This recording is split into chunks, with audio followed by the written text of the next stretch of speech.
Okay, today I'm making a pot roast. I'm going to try this video again. The first time I made it in the wrong format, so it was just like a tall rectangle anyway. Alright, so here's the ingredients you're going to need.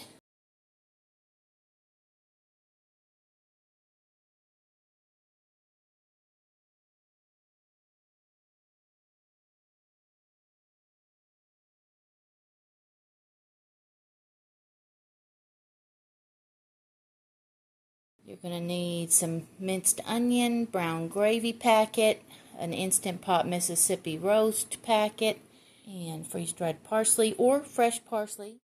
I saved these restaurant packets, and I'll put like 3 peppers and 2 salts in there. Lipton secret recipe, this beefy onion, 1 packet. It comes with 2, so you're just going to use 1. Some ground sage, some salted butter, some minced garlic, better than bouillon, a heaping teaspoon of that, and a heaping teaspoon of that. Then any kind of petite or diced tomatoes will work. My grandmother was from New York, and she was Italian-American, and made her roast with some Italian flavors, and it was delicious, so I just go ahead and use those. I don't want to overflow the slow cooker, so I may not need 3. Usually I get a big can and a little can, and this time I did that. Now this is a cup of white wine. It is crisp white from Franzia, but you can use any kind of white wine that you like to drink. The less sodium soy sauce and peperoncini. This doesn't matter what brand. If you like it spicy, you can add that. If you don't like it spicy, don't add that. Baby carrots. It doesn't matter what brand. Just they need to be nice and orange and looking good. We have some coarse sea salt here and brown sugar. A Himalayan pink salt, black pepper, garlic mix, paprika, onion powder, and fresh ground pepper. We're going to use some potatoes. You can use anything you like. You can use fingerling mix, with the different colors. You can use these little yellow potatoes. You could use the gemstones. I love those. Those are so pretty. They come in like purple, red, and yellow, and they're just gorgeous. But anyway, I've washed these. I'm going to go over them real good and cut off any bad parts. And the star of the show is this beef chuck roast. This one is a 3.12 pound, and it is just amazingly moist and tender.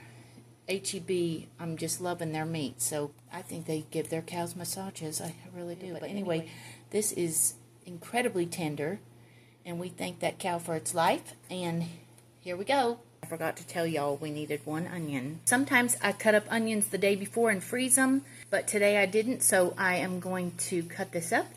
Okay, so in this freezer bag, what you're going to do is mix these ingredients that I have here. Onion powder, paprika, a little bit of this, some brown sugar, and a little bit of salt and ground pepper. We're going to mix that in this bag. That's going to be the rub for the meat. We're going to season our meat like that. So I'm going to go ahead and mix those up.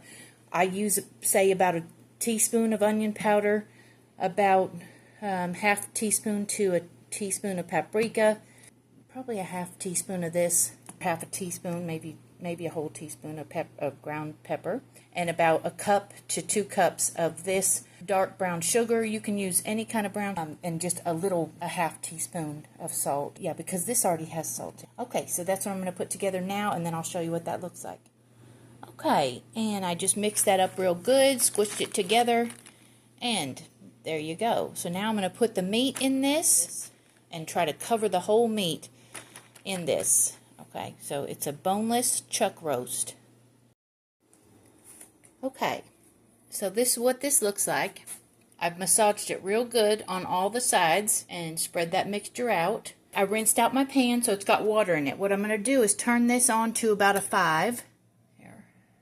When that water is gone, that means the pan is hot. When you take the meat out of the package, underneath the meat it'll have a pad that soaks up any juice, and so you want to go ahead and throw that away. So just be careful and wash your hands and everything. Wash everything that the meat touches. So after I get this out of here, I'm going to throw out all this brown sugar. Do not put all the rest of the brown sugar into the slow cooker. Then it will be too sweet. So okay, this pan is really hot now, so we're going to go ahead and put that in there. Okay, very good. Now here we go. This is what it looks like. I just washed my hands real good and cleaned off the counter there. And so this is cooking. You're going to do 3 minutes on both sides, and then you're going to do 2 minutes on each little side.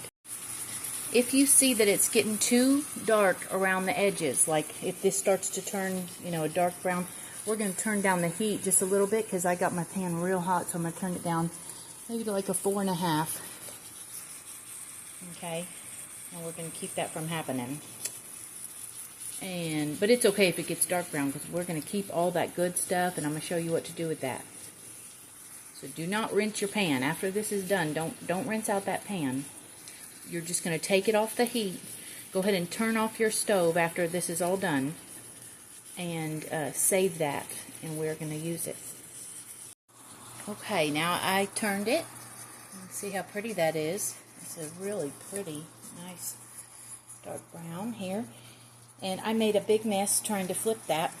So because I tried to use it one tong, but it's pretty big, so I had to use 2 tongs and get that over there. Just flip it over. Now I'm letting that sit for another 3 minutes. Okay, so I moved this off the heat a little bit now, and I went ahead and turned it down because I'm about to put the onions in there. And I put the meat into the slow cooker. It's beautiful. Look at that. So it's just going to sit there for a minute while I do the onions. Okay, so now I have added the onions, and the water is coming out of them, and that is helping to deglaze the pan. And once I feel like the onions are pretty translucent, I'm going to go ahead and add white wine in here, and it's going to deglaze it further, and I'll show you that. Okay, now I'm going to add the white wine, and this will deglaze it even more. It's beginning to come. It smells so good. I wish you could smell this, but you will be if you make it. You will be smelling it. Okay. So I'm going to go ahead and just continue to let that just cook down just a little bit. Sometimes the alcohol will not evaporate completely in a slow cooker if you don't take the top off, so you might want to cook that for a little bit longer to get the alcohol evaporated off of there. And then you're just left with the flavor, and that is delicious. Okay, those are on a 3. And I'm just leaving that there to cook a little bit. There's steam coming off there. I don't know if you can see that, but it's pretty hot. But it's not like bubbling, so I don't have to worry about it. And I'm going to go ahead and put the dry ingredients. Okay, so I'm going to go ahead and start with this Mississippi pot roast seasoning. And I'm going to put that in there. But I'm going to save some of this packet to put on top of the tomatoes. Okay? So I'll just put that right there. I'll put a little bit of the brown gravy. Put that in there. And save some for on top of the vegetables. I'm going to go ahead and open up those cans now. Okay, so I went ahead and added 3 cans of the tomatoes. The petite diced Italian style tomatoes, and 1 garlic and oil one. Okay, and then I went ahead and put in the baby carrot bag because we like a lot of carrots. And then I put the rest of those 2 packets, the brown gravy and the Mississippi pot roast packet. Now I'm going to go ahead and put in the rest of the seasoning. Okay, and that's the recipe secrets is beefy onion. It's just a beefy onion cup of soup. And I put that in there, and you can see that has dehydrated onions in there, but I'm going to go ahead and add some more minced onions on top of that because we just like onions. Okay, now I'm going to go ahead and add in the freeze-dried parsley. If you had fresh parsley, that'd be great too. And I'm going to be liberal with that. Put a lot of that on the top. There, okay? You can really see that. And the onion powder. I'm going to go ahead and put some of that in there. Onion powder doesn't have salt, so it is not going to add salt to it. It's just going to add dehydrated onion flavor. This one does not want to come out that good. But anyway, I'll put that all over.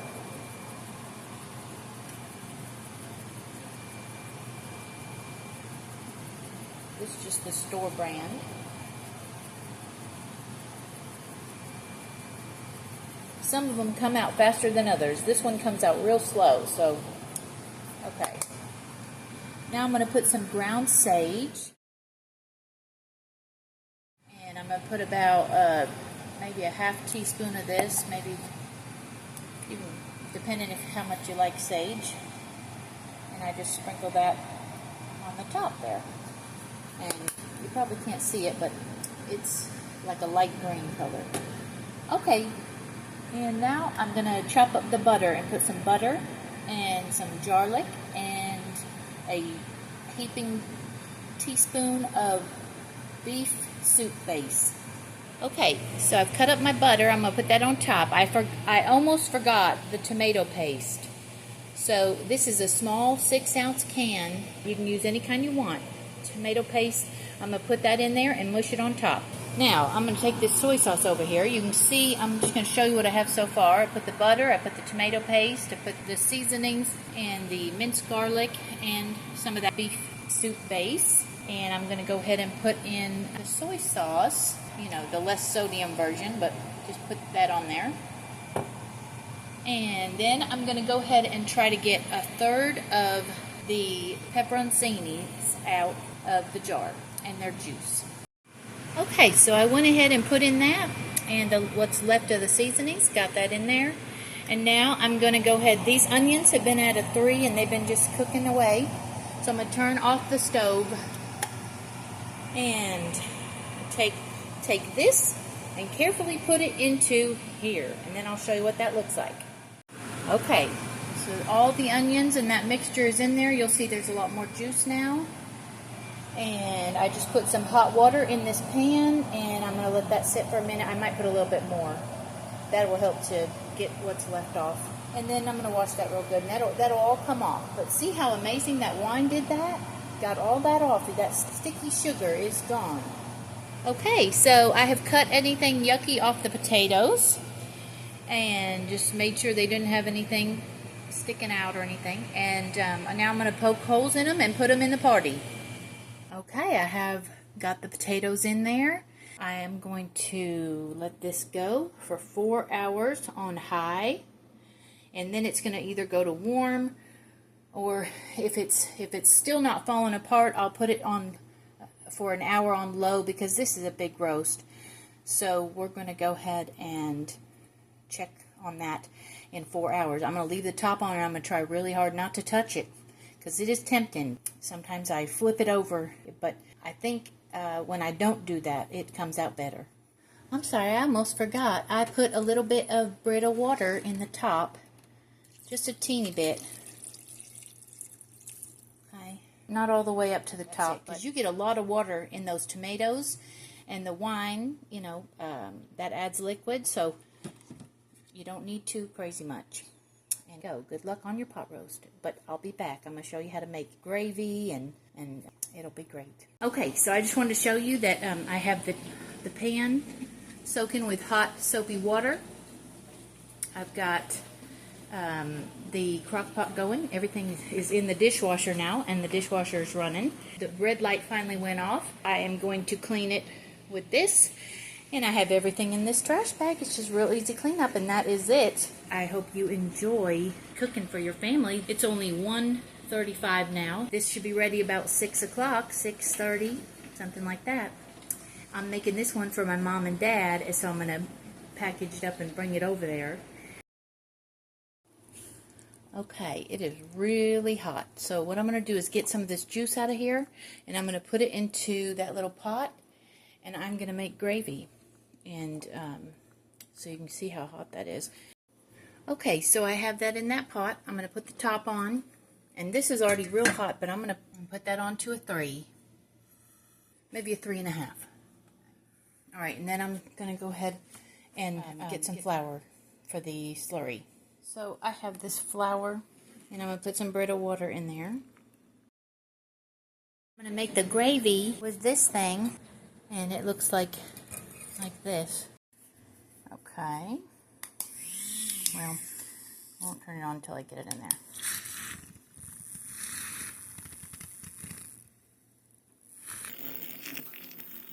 We're just trying to get the lumps out and mix this real good. Alright.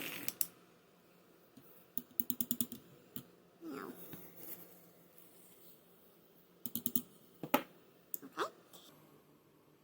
Okay, so what we're going to do is put a little bit of this at a time into the gravy once that starts bubbling. I might turn it up to a 4. Oh, and I washed this thing right away. I'm gonna wash it again in soapy water, but in hot soapy water. Okay, so I put some of the slurry into here, and I was just stirring it, and that'll thicken up as the flour cooks. So I'm going to season this a little bit. I'm going to give this some more salt and pepper, and then just taste it. Just make sure that it tastes good, that it doesn't taste too floury. You just got to keep stirring it, and then test it. Okay, so that's looking pretty good. Tastes good. It looks good, like it's thickening up. And it will thicken more as it cools and stands for a little bit. So I'm probably just going to turn the heat off on this because this burner will stay hot for a little bit longer. And we'll just let it continue to cook like that. I think it's good on the flour. Now you could just make like peas and mashed potatoes and have a great pot roast dinner. Okay, so now what I'm doing is I'm taking the meat, I'm separating the meat from the fat. So I've got this pile going over here of fat. And I've tried really hard to get like all the good meat off of that. It's really like gelatinous kind of, stuff. So that is what I'm doing. So you have all this beautiful meat. I'll put some of the juicy stuff in with the meat. So here's how it looks. It's in there. The bottom of this was all filled with meat. I hope you enjoy.